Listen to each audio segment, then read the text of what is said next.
Kill them fools. They've turned Bayer into a battleground. They're gonna get dropped. That's the way it's gonna be. Where rivals face off behind bars. This really is a power struggle. And everyone is pushed to the edge. It's a war. It's a war. From inmates caught in the crossfire. Got beat badly by 4 inmates. To the officers trying to maintain control. Fractured skulls, broken arms, broken ribs. It happens. In the volatile world of Bayer County Jail, it's gang war in San Antonio. These dudes will kill you.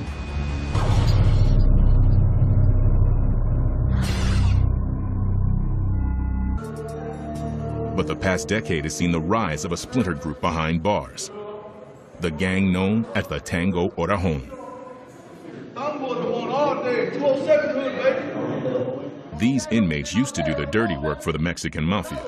Now, they want to run the jail. We've been seeing an uprise in the Tango Orajon.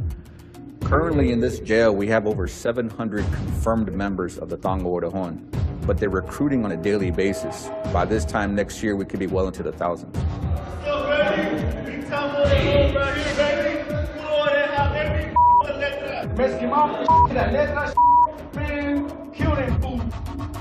Informant Payaso is from the Tango Orajons.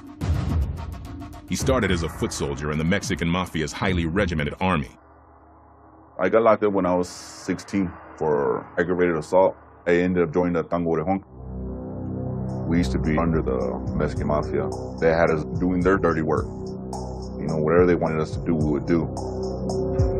Tired of following the mafia's orders, they decided to split off about 10 years ago.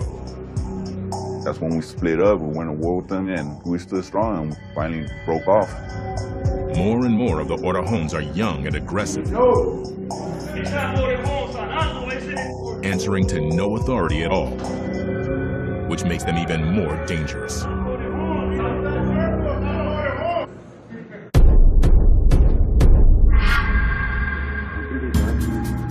To cope with the growing gang problem, the jail has decided to segregate the enemies, to house each gang in its own separate pods, spread over the 6 floors of the facility. Our concept is if we have to house them somewhere, let's house them in a place where we're going to have the least amount of problems. If we segregate them, we take them out of population, contain them there, we tend to be a lot more productive in dealing with these gangs. We also are able to learn more about them. And there's the old saying, know your enemy.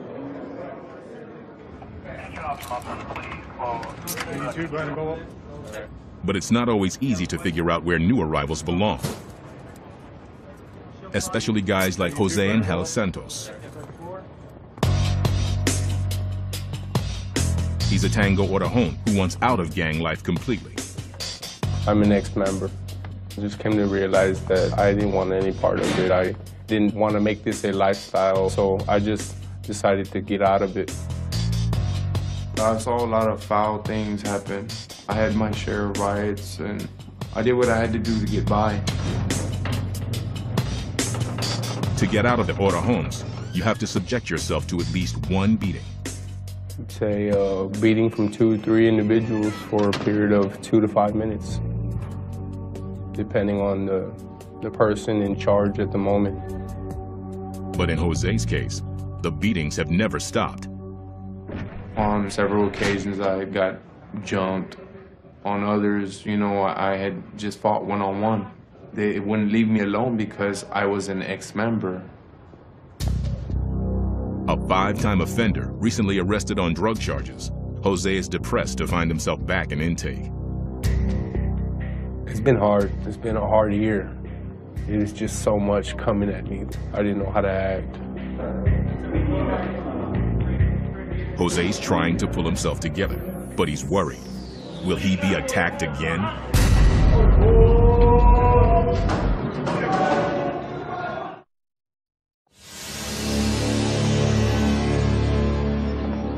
Tuesday, 3 p.m.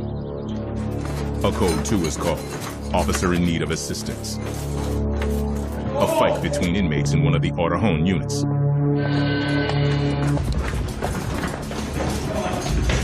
CERT moves into action. A SWAT team behind bars. It's CERT's goal to arrive within 90 seconds, hopefully before any serious damage can be done.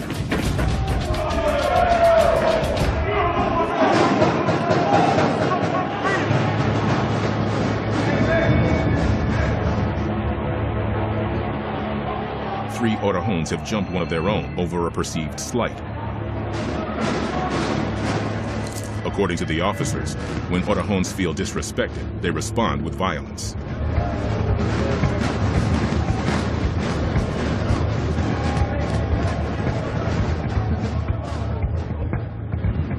Y'all gotta come deep, catch paper one-on-one with me, catch paper one-on-one, be where you really at. You ain't bad,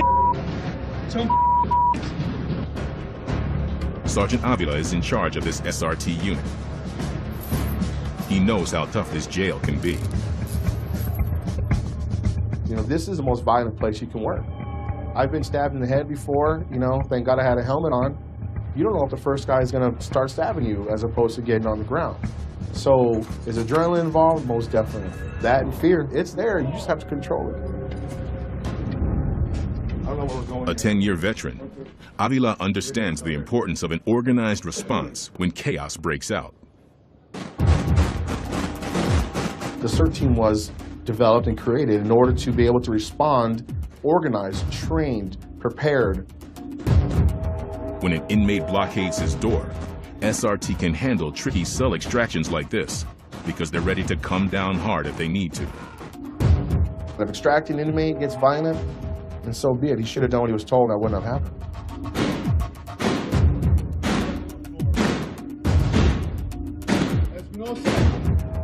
Chest down on the floor right there. Put your hands behind your back. We've sent inmates to the hospital, broken, fractured skulls, broken arms, broken ribs, torn ears, broken eye socket. It happens. You know, the inmate gets treated the way he acts, and I tell inmates that all the time. If you act like a jerk, you're going to get treated like a jerk. Avila is not only a CERT sergeant, he's also the supervisor of the second floor, where Mafia and Orejon members are housed. Okay, so we got a time start, we got a hold of maintenance, we got a hold of CID. This whole floor is like a little city. I have almost 1,000 people on just this floor that I supervise. That's what I'm in charge of. I'm like the mayor. Close your doors behind you. This floor has 12 units in it. 8 of them are locked down, which means the inmates housed there only come out 1 hour a day. It's a very busy place. How's the left side been behaving?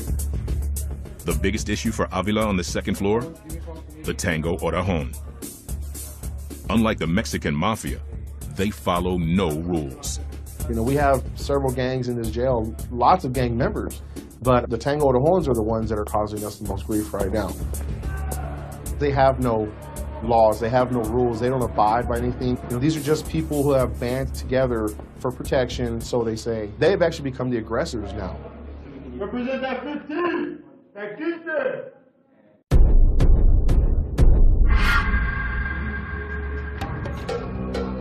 In the Orejon unit on the second floor, gang members are meeting to discuss their next moves. They'll only talk to the media as a group. They opened up this tank about a month ago. Nothing but Orejones. Something that went down between the Mexican Mafia and us. They separated us all and opened up this tank for us. Now there's more than, I think there's about 2 or 3 tanks now just for us, Orejones.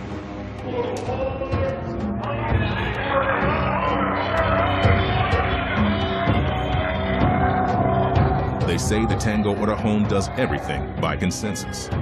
We don't gotta be under nobody, you know? I mean, we're our own group and we stand our own. With no leaders, no gang structure, it's a fine line between democracy and anarchy. A line the Orejons frequently cross. I said basically, the majority of those that are in here, we're in here for smashing on the letra. One of our homeboys got stabbed by the Mexican Mafia, so we set it off in the whole jail. Once you see them, you're supposed to, you know, smash them, you know? When it gets out of line, no matter how many people they got or how many people we got, we're gonna jump. Their goal? To impose their will on the inmates of this jail. You can go visitation, you can go to chow hall, you can go to Red, You just smash it on sight because they'll get the opportunity to do it to you, and it's already been like that. It's been going like that for a minute now. It's a war. It's a war.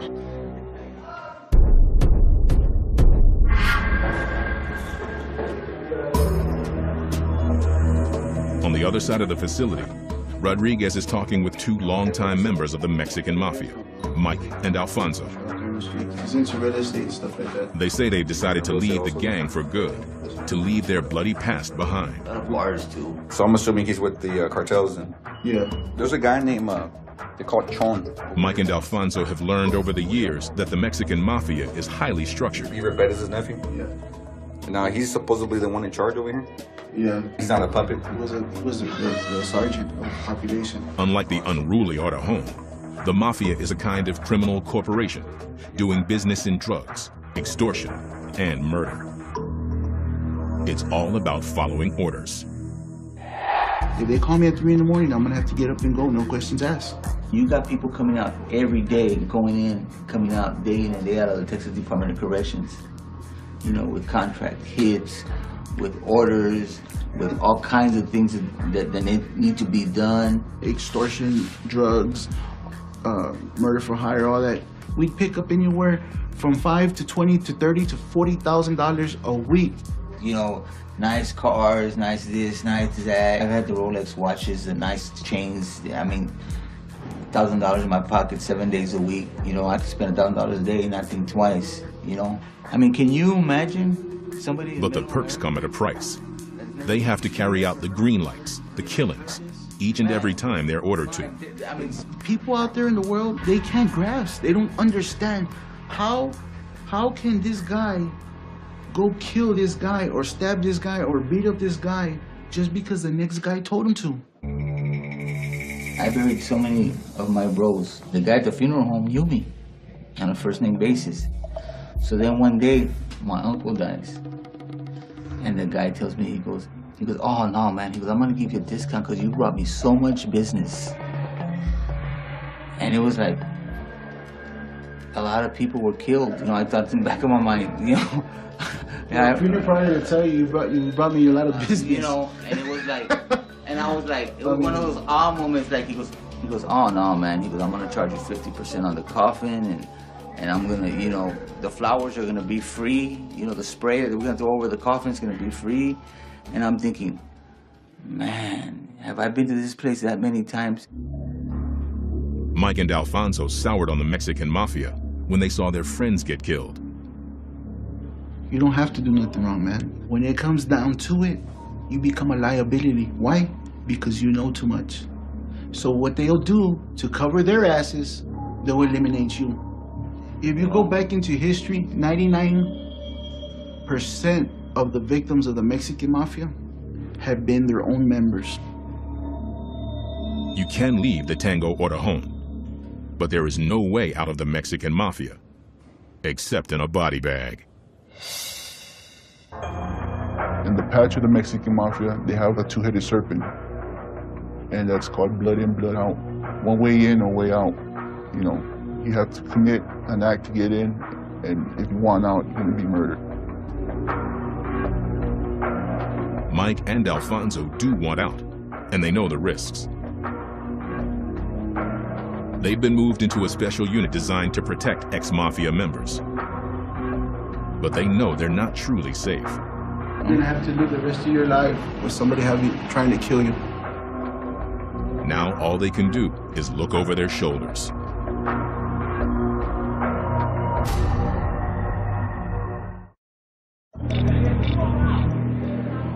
Friday afternoon. Concerned about the unpredictable Ortejon gang, the officers decide to make a preemptive strike. Sergeant Avila gives the orders for a shakedown in the Ortejon unit in Pod BB. Do not rush with the strip searching. Don't rush them. Don't let them rush you. You think they might be hiding something? Strip them again. Okay? These guys are working on our clock. All right? Okay.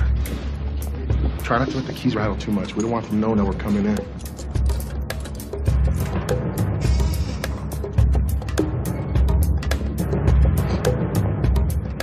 Hard and fast. Anyone that doesn't get on the ground, you put them on the ground, okay?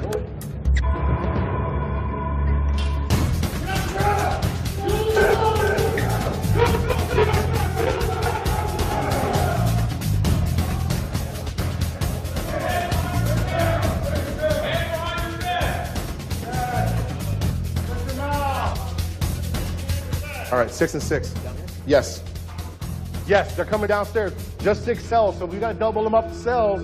Double them up, just the first 6 cells. We're doing what's called an inspection, or what's commonly called a shakedown. The purpose being to look for contraband, weapons, drugs. These inspections are key to keeping the amount of drugs, contraband, weapons that we find down. Put your hands behind your back. We'll come in fast and hard with the CERT team, and then we'll put everyone down. Where's the hole? We'll put them away, we'll strip them in their cells, we'll bring them out of the cell, search the cell.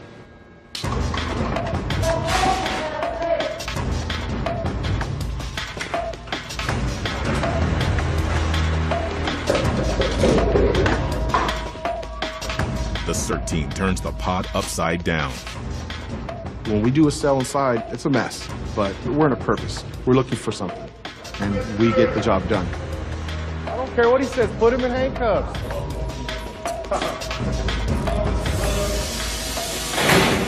Trustee, start pushing that down, let's go.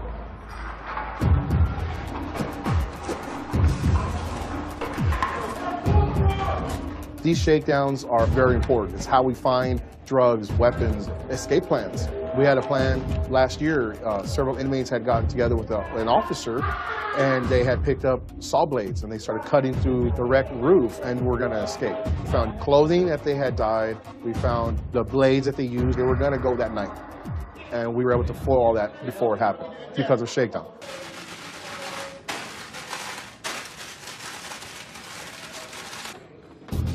What we have here is a homemade tattoo ring.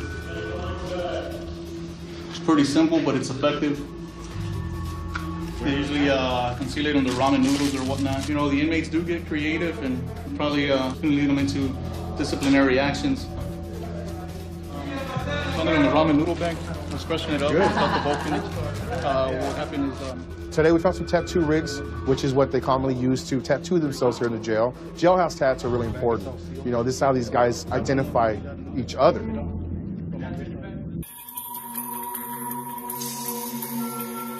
Gang tattoos stand out like a military uniform, declaring who's on which side of the battle.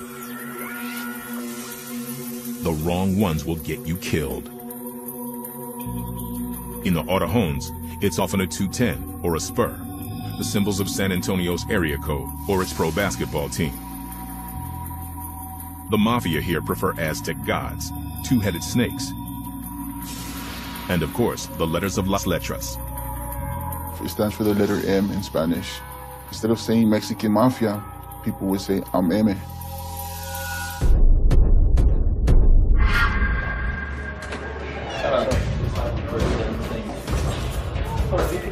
On the second floor, the CERT team responds to a call for help. An inmate's in trouble, threatening to hurt himself.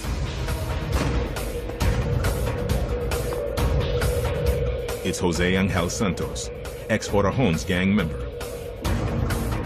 He says he's cracking under the pressure. I'm suffering from trauma, man. Last time I spent 9 months in here, I got beat badly by 4 inmates. By 4 inmates? By 4 inmates. Okay. On 3 different occasions, I got jumped. Okay.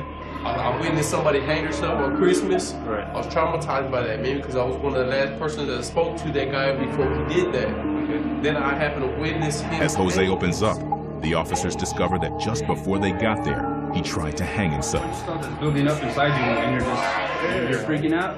Yeah, because I got no support from my family. I got nobody.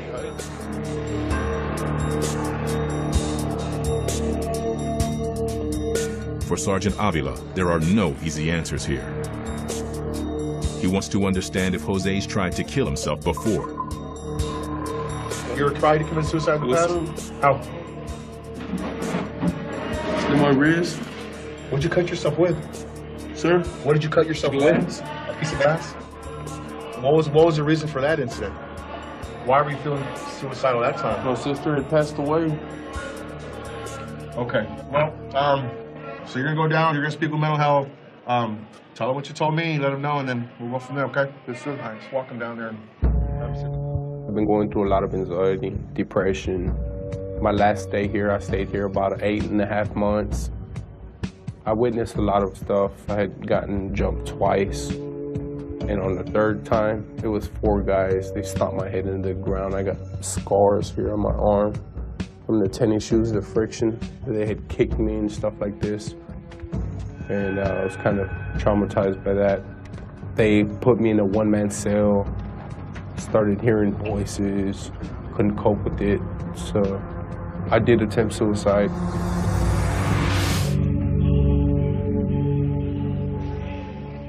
I made 2 attempts to tie my sheet and fish it through a vent.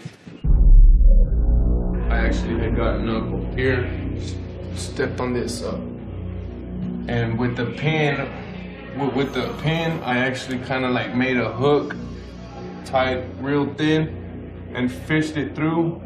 I tied a knot there and then tied like a string about like this, so that it wouldn't move, and it wasn't sturdy enough. So when I got to down here, I tried tying the knot there, and it just would bust. The sheet wouldn't take my body weight, so I failed. A flimsy sheet saved his life this time. But no one is sure if he'll try again.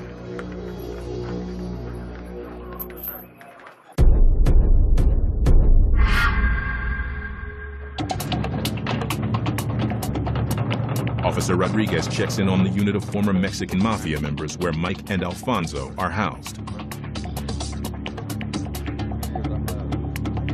But when Rodriguez pulls another ex-Mafia member aside, the conversation takes a surprising turn. The inmate is not exactly what he seems. We had you down as ex-Mafia, but now you're saying you're active? Yes, sir. So what are you? Prospecto, carnal? What are you? Feedman. You're feedman? Okay, so you're okay to go with those people? Yeah. Now, what about all this time you spent with 2 months ago, this inmate said he was out of the Mexican Mafia, but now he's revealing he never left. He was just pretending to have retired. He did it for a reason: murder. For any specific reason? I was trying to go for one guy, but really I ain't gonna say name, but I never be able to get close to him. Can you tell me who ordered you to do that? Oh, no, I can't say who ordered me, but... Okay, and why couldn't you get to him?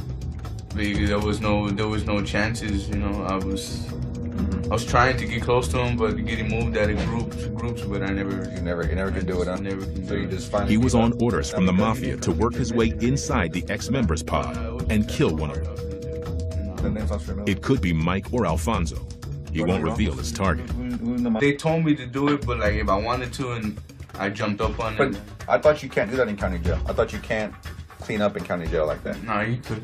Okay. Now, by doing so, that would have progressed you up to prospect. So do you have a padrino? To this gangster, murder is just the price you pay to show your loyalty to the Mexican Mafia. He's locked up right now in Pennsylvania. I just felt that they were going to show me more love than my real family. So. Money, cars, and girls, and all that. That's just the way it is. These dudes will kill you. You got people waiting in line to join the Mexican Mafia, and you have to have blood on your hands in order to be a Mexican Mafia member. This letter right here says that you're an affiliate of the Mexican Mafia, and this letter is going to authorize me to house you with the active members of the Mafia. Sign here and initial where it says affiliate.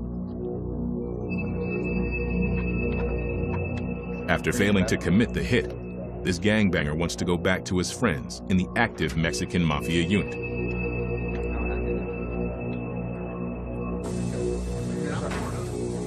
For Mike and Alfonso, the situation is looking more precarious than ever. There may be hit orders out on them.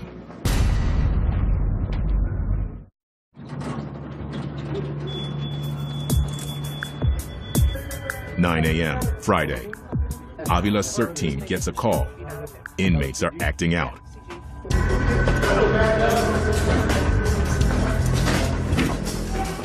In any war, there's collateral damage. We are going. Don't worry about it. Already. Since the majority of gang members spend up to 23 hours a day in their cells, locked down because of gang activity, sometimes they go over the edge. Get on the ground. Get on the ground.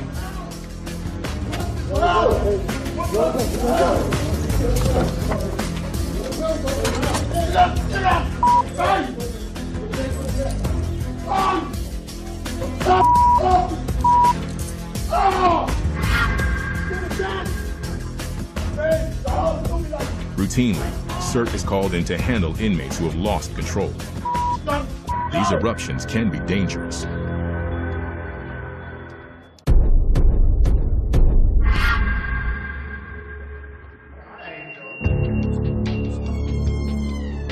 At risk from more gang violence, traumatized and depressed, Jose attempted suicide. Now, the challenge is where to house him. Jose feels at risk in general population. They can't put him in with the gangs. And he doesn't want to go into protective custody for fear that it might label him as a snitch and make him more of a target. That leaves a quote-unquote jacket that you will carry with you throughout any jail or prison or wherever you go. It follows you. Somebody will know you wherever you go. The officers decide to place him in the homosexual pod. They ran out of options. They would no longer house me in a general population with other gang members because classification had to take the precaution. They would have been able to justify why I got beat up. Jose has 3 children with 3 different women, but now he's in with the gay population. It's the only place he might be safe, given his gang past. I was kind of forced into the homosexual pod because of my past experiences. On several occasions, I got jumped. On others, I had just fought one-on-one. And even as a solo, they wouldn't leave me alone because I was an ex-member.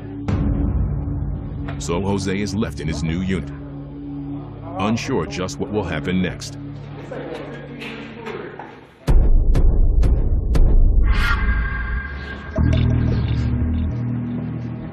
In this special pod on the 2nd floor, ex-gang members have banded together for protection. Still, they know that it's open season on them. Alfonso is aware that the Mexican Mafia has a standing hit out on him.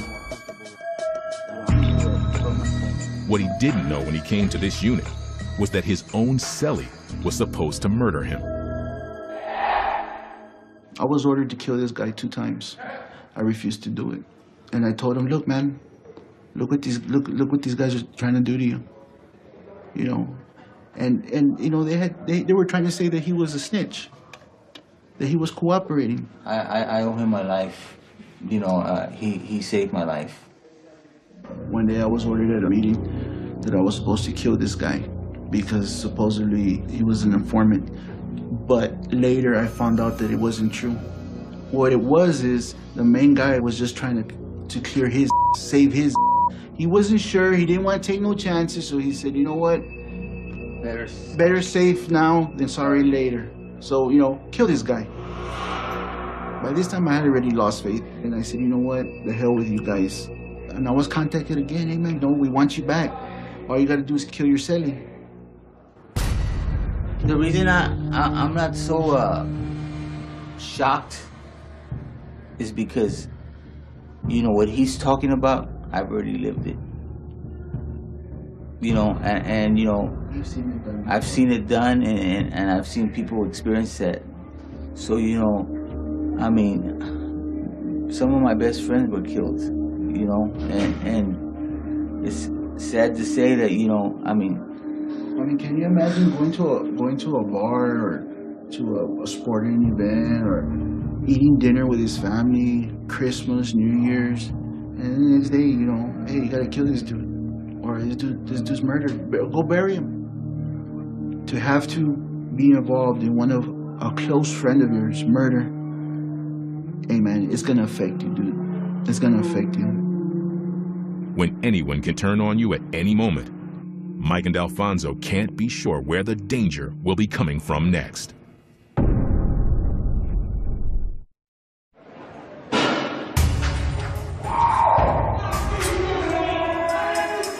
Monday, 2nd floor of the county jail. Officers can sense the mood in the pod is getting worse. Something bad is coming.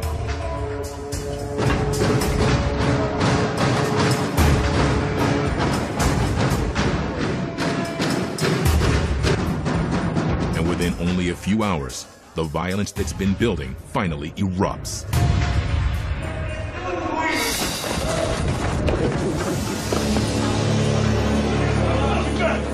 Roll over. Stay down, stay down. Nobody move. Turn your back, leave it there. Anybody move, break them in half.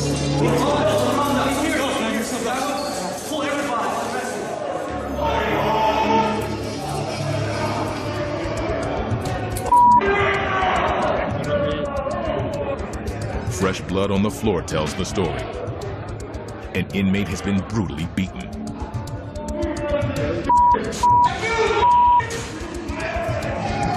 It's an attack by the Tango Orajon gang.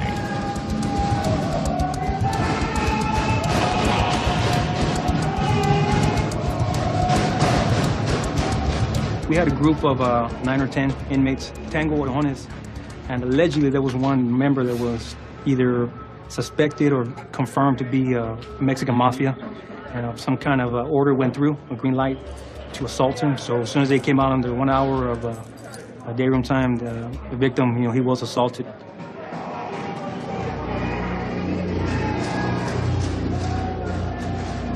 The Orajon believed that a new inmate in the pod was actually a member of the Mexican Mafia, so they decided to jump him. In fact, no one knew his gang for sure, but unaffiliated new inmates are often attacked, according to informant Payaso. The door opens up, everybody's hoping, man, there's a new dude coming in, we're all hoping, man, maybe it's a Netra. Everybody's hoping that for some reason, they made a mistake and they're bringing in a Mexican Mafia in there or something so they can get to him.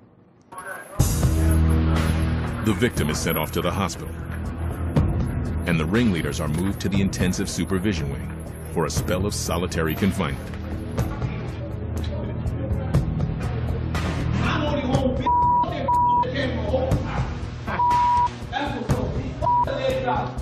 We had 10 guys beat up one guy. That was a riot. Lock the unit down, everyone gets secured and gets put in the house. The Tango Orajon, they're actually the ones that have caused most of the problems for us, but they do not understand. They think they can just behave how they will, how they want, and there won't be any repercussions because of that, but they're wrong.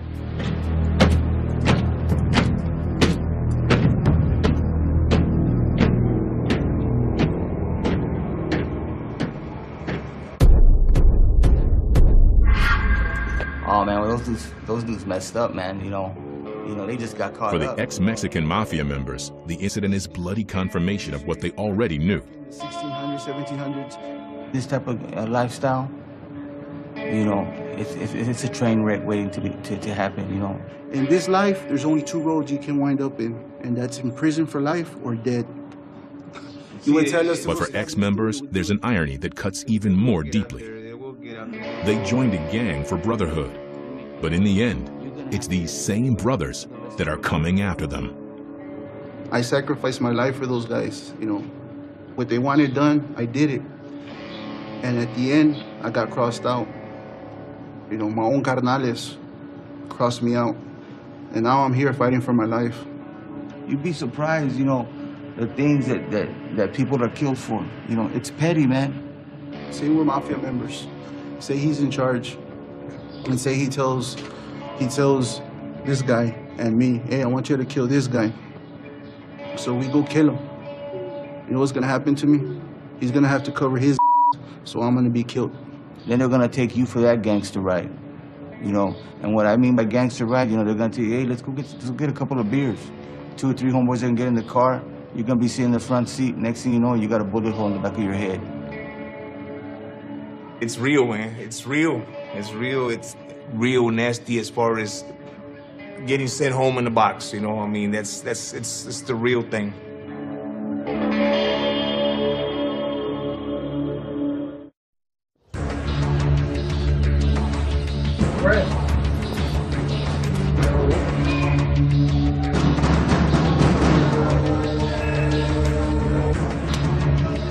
In the homosexual pod, ex-Orajon gang member Jose is trying to keep a low profile. He's decided he has no problem being there. In fact, He says he's actually had homosexual experiences himself, at least behind bars. Well, I guess the thing with me is that I've come to realize that, hey, you know, I'm bisexual. This is actually my first time being housed with homosexuals. It's a live soap opera. Who are you speaking to? What am I gonna ask for?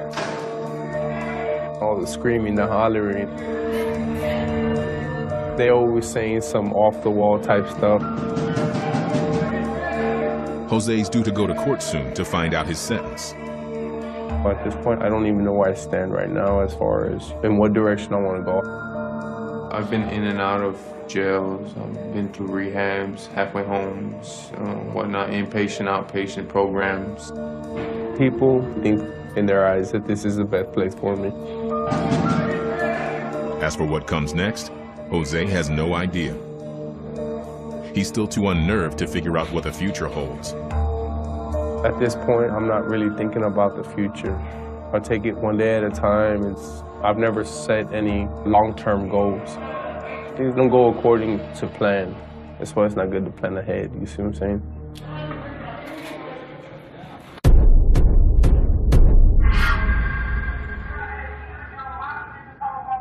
In their high-security unit, ex-mafia members Mike and Alfonso may be looking over their shoulders for the next threat.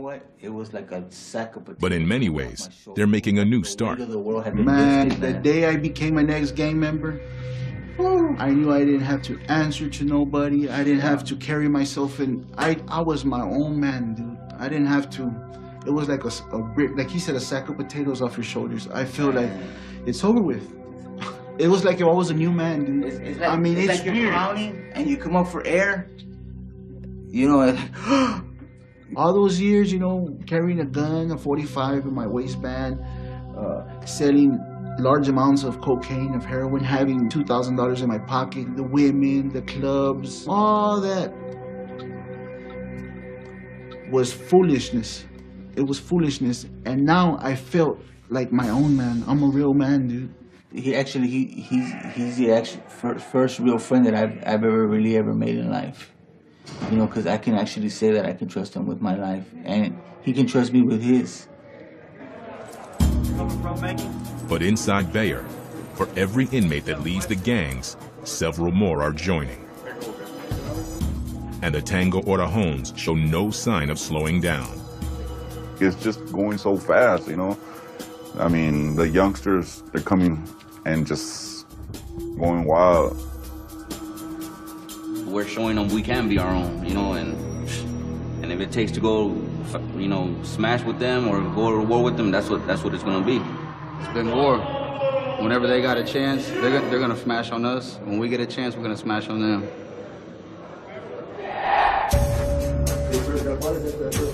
And so Officer Rodriguez and the gang unit are left the difficult task of combating a problem that may never really go away.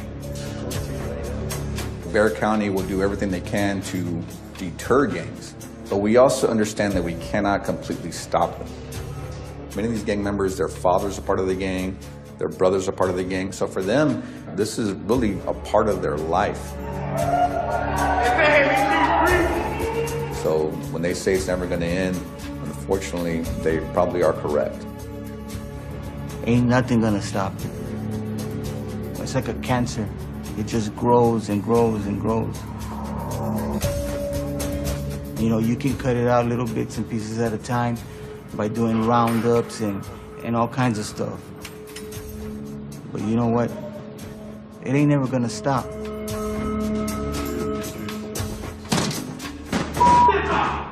It ain't gonna stop.